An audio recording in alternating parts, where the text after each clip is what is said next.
Está lluvioso el día, bastante nublado, así que espectacular para la temática del día de hoy, de terror.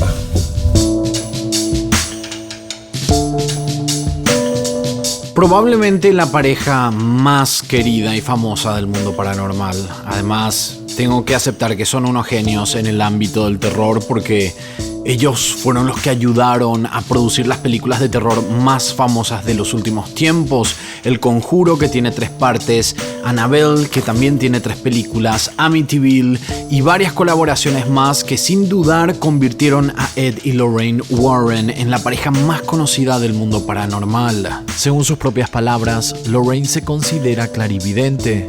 Tiene el poder de sentir la presencia de espíritus, ser llevada a lugares claves de cuando las entidades murieron y en algunas ocasiones hasta puede hablar con ellos.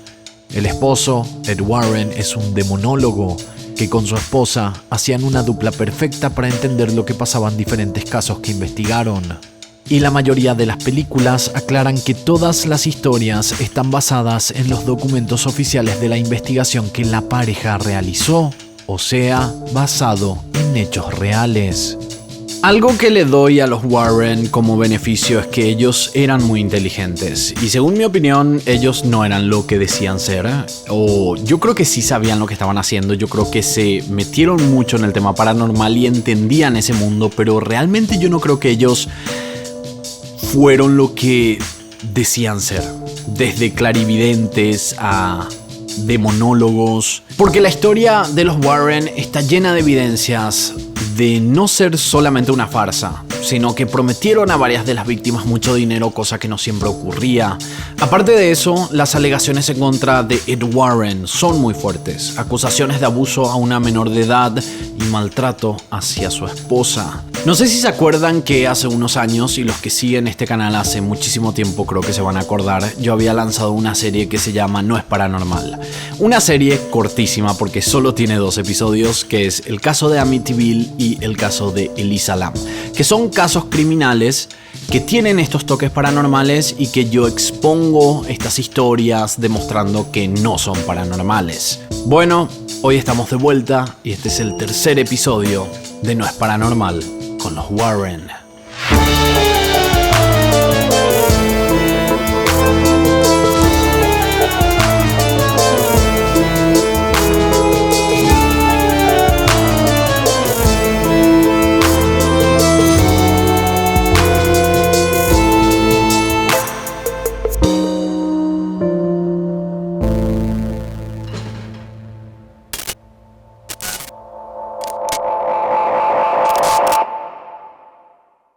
Para entender el caso del día de hoy tenemos que remontarnos a cuando Ed y Lorraine se habían conocido en 1943.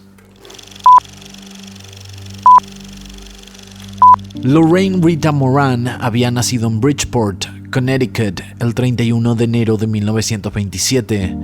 No hay registros oficiales que confirmaran que ella tenía el poder de comunicarse con muertos desde que era niña, pero según ella, lo pudo hacer desde muy pequeña. Cuando cumplió 16 años, conoció a Edward Warren cuando fue a un teatro con amigos. Ed Warren era el encargado de llevar a los invitados del teatro a sus asientos. Él tenía 17 años. Luego de esto, Ed y Lorraine se siguieron viendo. Siguieron estando en contacto. No se sabe muy bien si ellos fueron novios durante ese tiempo porque después Ed Warren se enlistó en el ejército para ser parte de la Segunda Guerra Mundial. Y a su vuelta, ellos se casaron en 1945. Ed Warren tuvo muchos trabajos en su vida. Como dijimos, trabajó en un teatro, llegó a trabajar en tiendas y su trabajo que más se menciona antes de convertirse en un famoso investigador paranormal fue como conductor de buses. Este trabajo es importante en este caso porque uno de sus mayores delitos fue cometido durante este tiempo.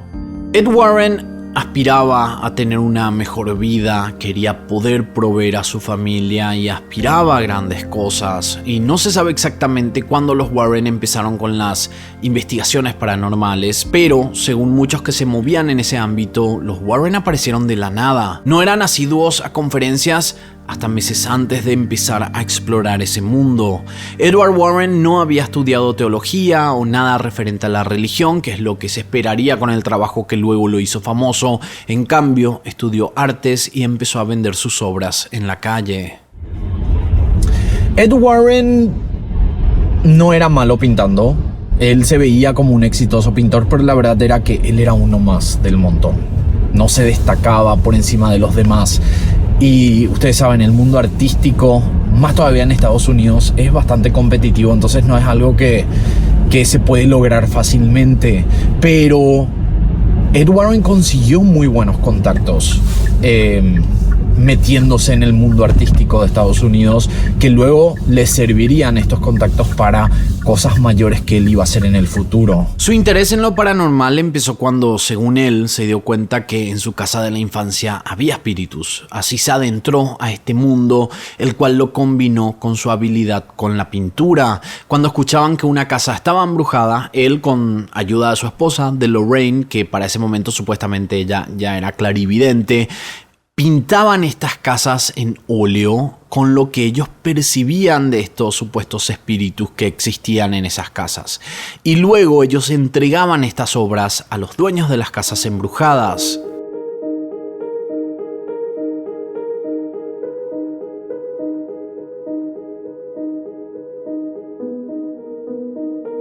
Y este es un punto importante en la vida de los Warren porque gracias a esto ellos se dieron cuenta que cada vez que le ponían un toque paranormal a las pinturas, la gente estaba mucho más interesada en el trabajo que Ed Warren hacía y lo hacía destacarse entre el montón de pintores y lo elevaban de alguna manera, por decir de alguna manera. Es más, en 1969 él pudo llegar a hacer un montón de pinturas como para hacer una exhibición a nivel nacional en Estados Unidos. Él hizo un tour con todas estas pinturas y ahí fue cuando los Warren se hicieron más conocidos. Empezaron a aparecer en medios de comunicación, les hicieron entrevistas. Era como que de a poco estaban entrando al mainstream con todo lo que estaban haciendo y su primer paso a esto fueron las pinturas paranormales. Y la verdad que es muy interesante ver la evolución de los Warren, porque todo lo que ellos fueron haciendo era como que daba pistas de lo que harían en el futuro y lo que los haría famosos internacionalmente. Por ejemplo, ver a Ed, que pasó de pintar óleos de casas normales a colocar algo paranormal dentro de estas pinturas para que sea más interesante, y también después a pasar a hacer un tour por todo Estados Unidos en 1969 para luego adentrarse a las investigaciones paranormales. Según ellos, investigaron más de 10.000 casos en toda su historia. Pero, ¿es este número realista?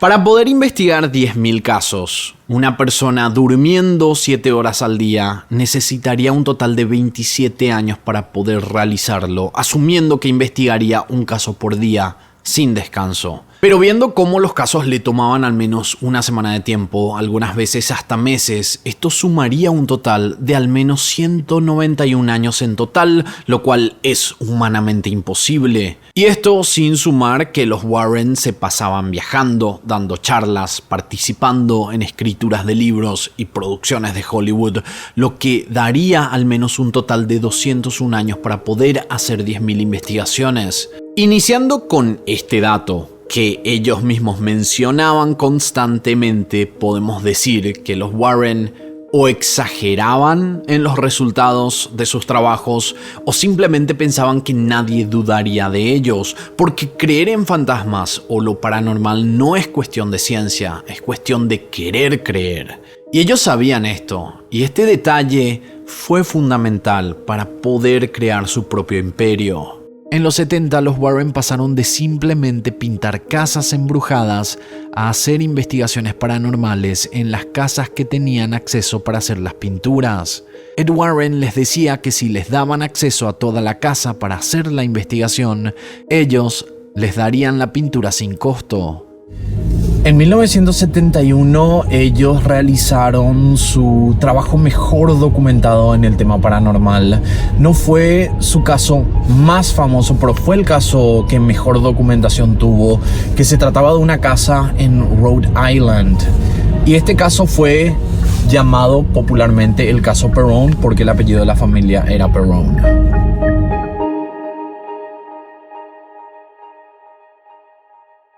La familia Perron se había mudado a una granja residencia en Harrisville en junio de 1970. La casa colonial era hermosa y la madre de la familia, llamada Carolyn, estaba emocionada por la mudanza, por el hecho de que esta casa les iba a dar un prestigio social como nunca antes tuvieron. La hija de la familia, llamada Andrea, ella tenía 12 años y ella recordó que en una ocasión se había ido a la sala. Esto fue antes de que ellos se mudaran oficialmente a esta casa. Es cuando se estaban yendo a visitar y ver la casa y cerrar el trato de comprar esa residencia. Y Andrea mencionó que durante esa visita, una de las visitas, le vio al dueño anterior de la casa hablando con un hombre en la cocina y que ella los saludó, pero no le hicieron caso, no le saludaron de vuelta. Y en ese momento ella menciona que la madre estaba en la cocina también. Entonces se fue hacia la madre y le preguntó con quién estaba el dueño de la casa hablando. Y ella mira a ver con quién estaba el hombre y se da cuenta que no había nadie. Y esa fue la primera experiencia paranormal que la hija de la familia Perron había mencionado, que ocurrió inclusive antes de que ellos se mudaran. En los siguientes 10 años ocurrieron todo tipo de eventos paranormales en esa casa con la familia Perron. La familia vería una silla antigua amacándose sola, la madre empezando a hablar un inglés antiguo y la hija hasta mencionó haber visto a su madre siendo apuñalada en la pierna por un espíritu. Todos en esa familia están de acuerdo que la madre fue la que más sufrió en esos 10 años, porque supuestamente uno de los espíritus la odiaba. Los Warren fueron contratados a hacer una investigación paranormal y supuestamente lo que ocurrió esa noche asustó tanto al padre de la familia que terminó echándolos. Pero Lorraine Warren igualmente escribió un libro sobre los hechos, el cual luego fue adaptado a la película El Conjuro, que generó más de $300 millones en taquilla. Pero en su momento, cuando se lanzó este libro, vamos a decir que los Warren eran conocidos en el nicho paranormal, en el mundo paranormal, pero no eran internacionalmente famosos como después se convirtieron. Pero cuando lanzaron ese libro, podemos decir que se vendió bien, pero no fue un bestseller ni tampoco hizo que los Warren sean internacionalmente famosos. Y además la película El Conjuro ocurrió décadas después, cuando la pareja ya era famosa, pero en los 70 ellos todavía estaban luchando por conseguir fama y dinero. En 1974 los Warren se sumaron a un nuevo caso. Este era el caso de los Smurl, por el apellido de nuevo. Lo que pasó con esta familia fue que en 1972 ellos tuvieron que mudarse de la casa donde vivían porque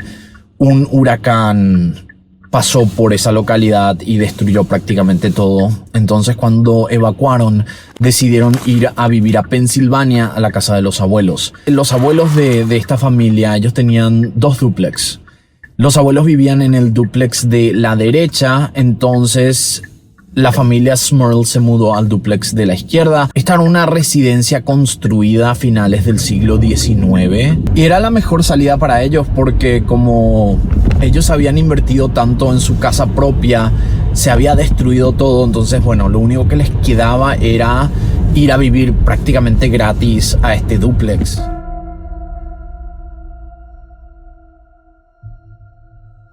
Okay, Lauren. We're in the home of Janet and Jack Smurl in Princeton, Pennsylvania.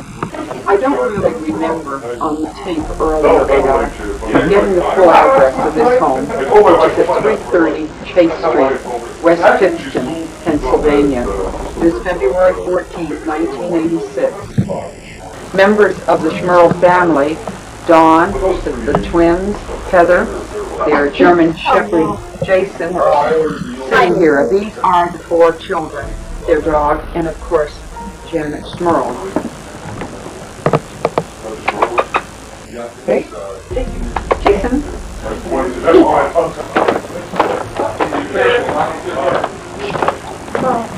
This is the hallway where the family has experienced the rappings, all the way down the hallway where they have experienced the voices, some sort of magic whispering, but they also are able to distinguish the fact that there are a conversation going on between a man and a woman. Is the fact, I will show you how these drawers work. Now it's kind of hard to have them swing, and yet this is how they will swing back and forth at great speed. Unplugged or not on will become illuminated like a bright light. No picture on it, but they will actually see that light up. Now, in the room of the twins, the two little 7-year-old girls. A pesar de todas estas cosas ocurriendo, los Smurl decidieron quedarse porque aunque todo era extraño, nadie les hacía daño, así que se quedaron en la casa. En 1977 nacieron las gemelas de la familia, entonces los eventos paranormales se intensificaron. Fue así que en 1986 los Smurl decidieron contactar con los Warren. Según los Warren, 4 espíritus malignos estaban atacando a la familia Smurl, y que todo empezó a empeorar con el nacimiento de las gemelas. Cuando esta historia se hizo noticia nacional en Estados Unidos fue cuando las dudas empezaron a surgir, los relatos de la familia Smurl empezaron a tener inconsistencias, se supo sobre una negociación para la realización de una película de Hollywood, la madre de la familia había asegurado que contactó a la policía en varias ocasiones, pero dichos registros no existían en los documentos policiales, y lo que más llamó la atención fue que los Warren habían asegurado que tenían grabaciones de audio y video de gruñidos y figuras negras de espíritus, pero cuando investigadores privados pidieron estas pruebas, Ed Warren aseguró que no podía entregarlas porque estaban trabajando supuestamente directamente con la Iglesia Católica, siendo que la Iglesia Católica confirmó que esto era mentira. Aunque este caso fue impactante a nivel nacional en Estados Unidos, pocos años después ocurriría el caso más exitoso de los Warren, y el cual ya no solo involucraba a una familia temerosa por espíritus, sino que a un criminal que asesinó a toda su familia. Fue en ese momento que los Warren se dieron cuenta que cuando un crimen ocurría, el caso pasaba a tener mucha más repercusión y por ende el dinero sería mucho mayor, porque una cosa es tener fantasmas o espíritus, otra cosa es que un crimen hubiera ocurrido, que eso atraía muchísima más atención de millones de personas y también de los medios de comunicación. Y no estaban equivocados. El caso de Amityville fue sin lugar a dudas el caso que catapultó a los Warren a convertirse en celebridades de Hollywood. De a poco los Warren fueron ganando espacios en el mundo paranormal, pero Ed Warren era inteligente. Vio que la mayoría de los investigadores paranormales famosos habían sido parte de libros o películas. Por ejemplo, el famoso caso del exorcista, una historia ocurrida con un chico a inicios del siglo XX, el cual por años permaneció como culto, pero que inspiró una de las películas más famosas del mundo, que generó más de $400 millones en ventas de tickets en todo el mundo. Y es que el mundo paranormal es un negocio que mueve millones de dólares al año. Lo interesante del mundo paranormal y de las películas de terror es que son las que menos dinero cuestan hacer. Por ejemplo, Actividad Paranormal costó un total de $5 millones, pero recaudó $50 millones. Mientras que otras películas pueden generar más dinero, pero al final la realización es mucho más costosa, lo que hace que el mundo de las películas de terror sea bastante rentable. Además, es mucho más fácil generar una audiencia con películas de terror que con cualquier otro género, porque aunque exista competencia, todos quieren disfrutar de una película de terror de vez en cuando. Y no es coincidencia que poco después del lanzamiento del Exorcista, que es el lugar donde nos vamos a ir ahora, los Warren empezaron a trabajar en contenido mucho más importante en el mundo del entretenimiento de terror. Y la verdad era que el dinero real estaba ahí, en las adaptaciones de estos libros en películas, y como se pudo ver con El Exorcista, que recaudó $400 millones a nivel internacional, con una película de terror que además estaba basada supuestamente en hechos reales.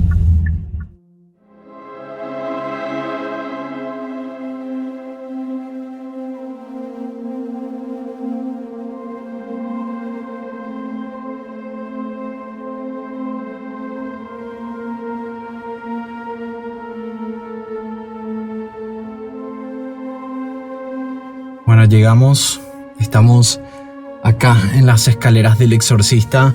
No se puede estacionar acá, así que voy a hacer lo mejor que pueda para grabar esto, pero ahí pueden ver. Esas son las escaleras del Exorcista. Y estas escaleras fueron construidas en 1895, que va desde la calle 36 y desciende hasta la calle Prospect, a un pequeño estacionamiento. Estas escaleras fueron denominadas oficialmente como una atracción turística para Washington, D.C., y es una parte importante de la historia fílmica en Estados Unidos y específicamente para Washington, D.C.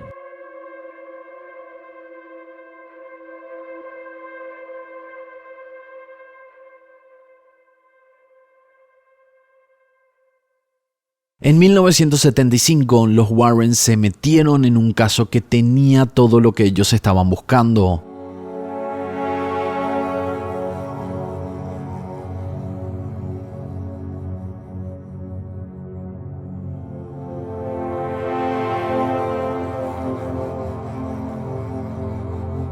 Un asesino, una casa embrujada, demonios, una familia que contaría lo que vivieron y muchos millones de dólares en los derechos de la historia. La familia Lutz había vivido en la casa de Amityville por tan solo 28 días porque supuestamente un demonio los estaba acechando. Los detalles que los Lutz mencionaron sobre el caso son escalofriantes.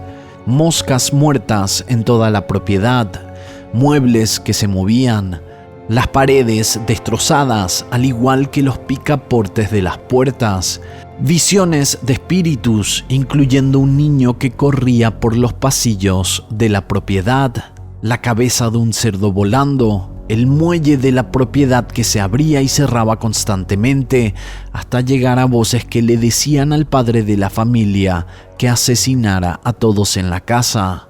Los Warren tomaron este caso, hicieron una investigación paranormal, sacaron fotos, mostraron pruebas y mencionaron que vieron cosas increíbles que no tenían explicación. Lorraine Warren hasta llegó a mencionar que el caso de Amityville le causó mucho dolor y estrés por años, inclusive antes de su fallecimiento. Yo tengo un video sobre este caso donde explico muy bien todos los detalles de por qué creo que el caso Amityville no es paranormal, pero aquí les dejo unos cuantos detalles. Antes de los Lutz, la familia DeFeo vivió en esa propiedad. El hijo mayor, Ronald DeFeo, asesinó a toda la familia con una escopeta y obviamente fue a prisión por esta masacre.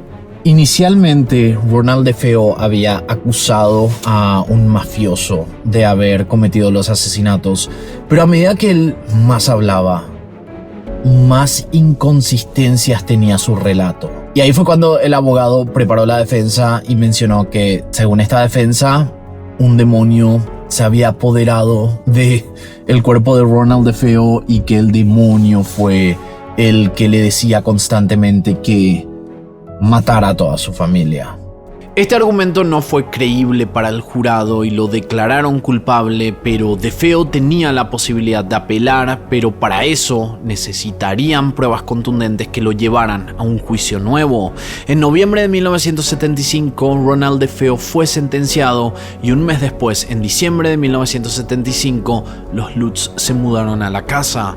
El propio abogado de Ronald DeFeo aseguró que la historia de la familia Lutz fue una fabricación para poder conseguir que Ronald DeFeo tuviera un juicio nuevo y que la colaboración de los Warren sería primordial para darle credibilidad al caso, pero lo importante de este caso está en los tiempos.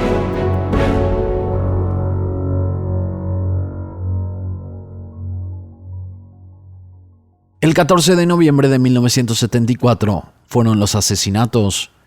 En octubre de 1975 empezó el juicio. En noviembre de 1975 fue anunciada la sentencia de 25 años a prisión perpetua para Ronald DeFeo. En ese momento, el abogado recibe la fecha para presentar la apelación, que iba a ser en marzo de 1978. Para poder apelar, necesitaban evidencias. En diciembre de 1975, la familia Lutz se muda a la 112 Ocean Drive, en Amityville, y se quedan por 28 días hasta que deciden salir de la propiedad. En marzo de 1976, los Warren son contratados para realizar su investigación paranormal. En septiembre de 1977 se lanza el libro de Jay Anson, que se convierte en bestseller en Estados Unidos, y poco después se anuncia la producción de Hollywood. Todo esto antes de la fecha de apelación de Ronald DeFeo. A pesar de todos estos esfuerzos, se le rechaza la apelación. Lo simpático de todo esto es que la versión de Ronald luego empezó a cambiar. Al darse cuenta que lo del demonio no le estaba dando resultados, él empezó a asegurar que había planeado el asesinato con su hermana y que ella fue la que mató a los hermanos y que lo hicieron a manera de defensa porque el padre los quería asesinar. Luego de esto, el abogado de Ronald aseguró que todo el tema de los Lutz, los Warren, el libro, era parte de la estrategia para conseguir la apelación. Lo otro que confirma que todo esto era una farsa estaban las declaraciones de los Lutz, porque ellos habían dicho, y esto también se mencionó en el libro, ellos habían dicho que la casa había sido completamente destruida por estos demonios, que los pisos y las paredes tenían arañazos y estaban prácticamente destruidas, y que los picaportes de las puertas también se habían destruido, pero luego esta casa se le entregó a una siguiente familia y esta familia declaró que todo estaba bien y que los pisos, las paredes y los picaportes eran los originales de la casa, lo que quiere decir que todo lo que ellos describieron que supuestamente pasó, nunca pasó. El detalle importante también es saber quiénes tuvieron los derechos de la historia de los Lutz, y la respuesta es nadie. Porque cuando un hecho tiene importancia histórica y ocurre en una ciudad específica, se anula cualquier tipo de derecho, lo que significa que cualquiera puede explotar la historia para generar dinero. Ahora, el dinero real está en lo que sí se puede registrar. En el caso de los Lutz, ellos pueden vender su historia a alguien dando exclusividad sin poder trabajar con otras personas. Jay Anson registró el libro, lo que quiere decir que nadie puede usar el libro si es que no pagan los derechos. Y en el caso de los Warren, su investigación privada también se encuentra registrada. Y así, completamente todos terminarían beneficiados con esto, incluyendo los Warren, que usaron su investigación para ayudar en el proceso del libro, las producciones de Hollywood y sacaron cientos de miles de dólares haciendo conferencias en todo el mundo. El caso Amityville fue el caso que catapultó a los Warren, pero habían evidencias de que todo esto era una fabricación, y aquí es donde se ve la verdadera cara de los Warren, sin importarles la veracidad del caso, que un asesino podría salir en libertad y que una familia entera había sido asesinada. Ellos lo hicieron. ¿Por qué? De nuevo, una respuesta bastante simple: por el dinero y por la fama. Lo interesante del caso de Amityville fue que ellos descubrieron con este caso la fórmula secreta. Tendría que haber un asesinato dentro de las casas embrujadas porque eran los casos que más publicidad gratuita conseguían en los medios de comunicación. Entonces no era solo conseguir una casa embrujada, una familia que contara la historia, sino que era tener este detalle de un asesinato, posiblemente ayudar a liberar al asesino. Y esta fórmula se vio en prácticamente todos los casos siguientes, o por lo menos los casos más importantes de los Warren.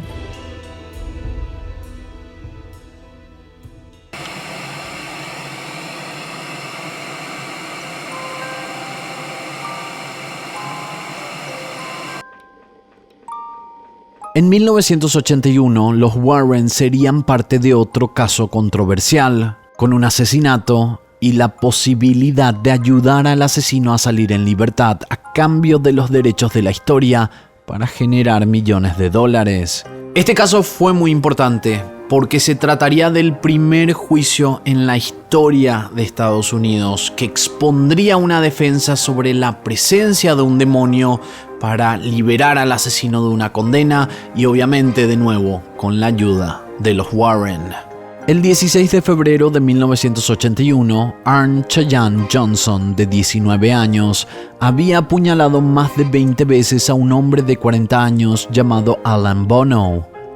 Cuando fue arrestado y a la espera del juicio, se declaró como culpable por posesión demoníaca. Esta frase sería el inicio de un revuelo internacional que llamó la atención de todos. Fanáticos de lo paranormal y escépticos interesados en historias macabras y expertos en leyes, porque el caso de Arne sería el primero en ocurrir en un juicio de Estados Unidos. Según la defensa, Arne Johnson se estaba quedando en la casa de la novia porque su novia tenía un hermano menor llamado David Glatzel y este niño estaba siendo poseído por demonios. Entonces Arne Johnson se fue como para ayudar a la novia y a la familia. Este caso también supuestamente contó con la presencia de la Iglesia Católica y también después llamaron a los Warren. Cuando este niño estaba muy deteriorado, Arne Johnson supuestamente se enfrentó con el demonio y le dijo que lo tomara a él y dejara en paz a este niño. Luego de esto, al parecer las actividades paranormales cesaron, ya no estaba pasando nada, parece que se resolvió el tema y ahí fue cuando Arne entonces decidió mudarse con su novia de manera permanente y esta novia se llamaba Debbie Glatzel. Un mes después de esto fue cuando ocurrió el asesinato y según la defensa, Arne y Bono estaban en una fiesta privada con muy poca gente, ellos estaban tomando mucho, estaban bastante alcoholizados y ahí fue cuando ocurrió el asesinato y fue cuando Arne le dio más de 20 puñaladas a Bono y según la defensa, el diablo o un demonio fue el que lo hizo hacer o le hizo hacer el asesinato, según la defensa. En el juicio no se pudo utilizar la defensa sobre el demonio por no poder comprobarse de manera científica y objetiva. Entonces, la defensa cambió el argumento a defensa personal, pero, al final, Arne Johnson fue declarado culpable del asesinato de Alan Bono.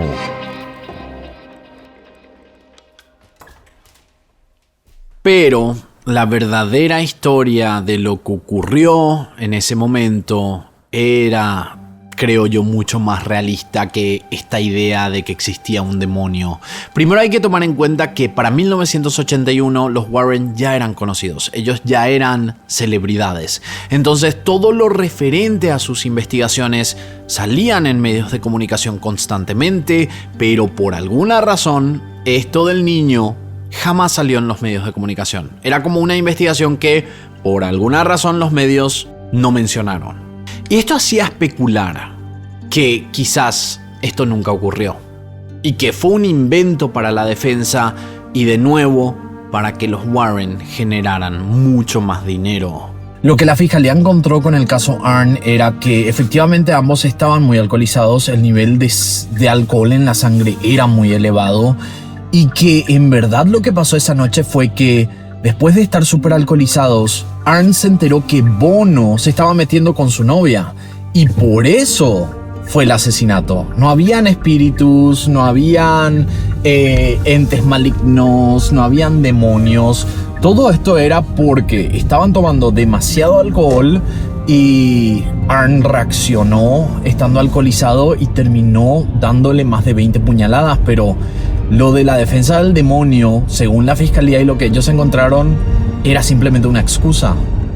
Arne Johnson recibió una condena de 10 a 20 años por asesinato involuntario en primer grado, pero solo sirvió 5 años por buen comportamiento. Décadas después, el niño que supuestamente había sido objeto de los demonios que los Warren aseguraron en sus documentos oficiales, dijo que todo era una farsa y que los Warren le dijeron a su familia que ganarían mucho dinero con el libro y la película sobre el caso, cosa que nunca ocurrió, Según él, su familia solo recibió $1,000, mientras que los Warren generaron millones de dólares con la historia, asegurando que todo lo que los Warren hacían era fabricar evidencias, obligar a las familias que mintieran bajo un contrato y crear libros y películas, que era la verdadera mina de oro de los Warren.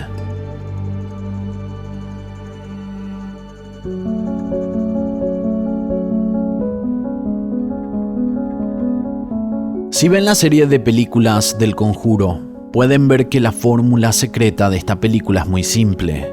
Una pareja atractiva, con un amor incondicional, que pelean juntos contra espíritus malignos.